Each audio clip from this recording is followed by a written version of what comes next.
All right, so Scott McClellan has come out, and his book's actually going to come out all the way in April. They don't even say the title yet of the book. They haven't released it, but they did release this devastating quote. He said that Karl Rove and Scooter Libby told him that they were not involved in the leak involving operative Valerie Plame. And then he says, quote, "There was one problem. It was not true. I had unknowingly passed along false information, and 5 of the highest-ranking officials in the administration were involved in my doing so. Rove, Libby, the vice president, the president's chief of staff, and the president himself." Can you say you're surprised at all by that?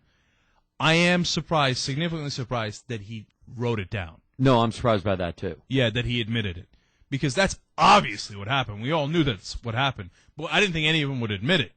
But McClellan apparently doesn't want a lobbying job. Well, I don't know. I think when I read that, I think maybe he was naive and he thought that he was really working with the good guys. What, and you think then he got out and of the Washington bubble and he saw what a wreck these guys have made of the country? Maybe or maybe he was heartbroken and thought, "Oh my God, what did I do? Why did I do what I did?" I don't know, but to write it down, that's amazing to admit that. So I'm sure, Wes, the Democrats will spring into action and hand out indictments, right? I wouldn't hold your breath on that. I mean, they got a slight lobbying reform to pass and a little bit of financial aid to give, and yeah, they're going to put their hands over their eyes and their fingers in their ears, and they're not going to see it or hear it. I think the Democrats look at this and go, "Great, that'll work as excellent headline for a day or two. That'll help us a little bit, and then we hope to God it goes away because we don't want to polarize Washington." Yeah, God forbid we'd actually try to hold anybody accountable. Oh, thank God Thanksgiving's coming by. Now, McClellan says, of course, former White House spokesperson, says, "You know what? Yeah, we lied to you. And I didn't know it. They told me to say these things, and I found out later they were lying, all the way up to the vice president and the president himself." What should be the ramifications of that, Wes? Well, if he's saying we lied to you, after most of them testified in front of Congress that we're not lying to you, there should be charges. But here's the thing. At this point, and that's Frank Rich is so right about this. He wrote about this a couple of weeks ago. And I guess this is one of my themes, but he crystallized it, I think, of course, better than I did, which is it's become a normalization of the radical, right? And the fact is, Karl Rove and Scooter Libby admitted that they leaked the name a long, long, long time ago. Mm-hmm. And they admitted that they had been lying all along.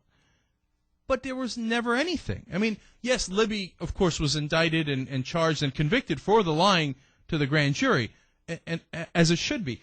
But Karl Rove came out and said, yeah, I did it. I'm sorry, don't charge me with lying. And then he said, okay, he had corrected it in enough time so they didn't charge him for the lying. But what got lost in that, I kept screaming about it, but nobody would hear me. The president and the vice president? No, but Rove himself, we'll get to the president and the vice president in a second, but Rove himself said, I was not involved to the public. Forget the legal aspect of it. To the public, and said, I am not involved in this, and Bush came out and said, I'll fire anybody who's involved. And then Rove came out and said, yeah, I did it, don't charge me, right? I did it. And he got away with it.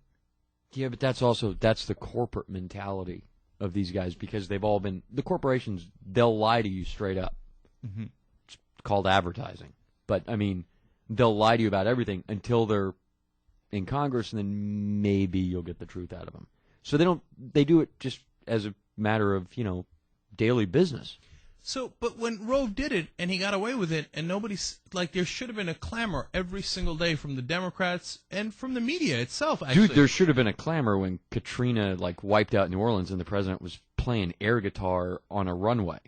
Look, to be fair to the media, that was one of the few things that I think there was a clamor about, that they did cover pretty well. For a week. Okay. And,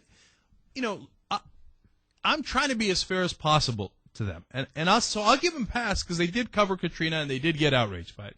But so when McClellan comes out now and says, yeah, Rove lied about this thing and he got away with it, but now people go, well, what are you going to do? We already kind of knew that, and we already let him get away with it, and we already knew that Cheney had authorized it. I mean, the prosecutor in the case, Fitzgerald, told us. He said there's a cloud over Cheney. Cheney's the guy who authorized all this stuff, and we did nothing about it.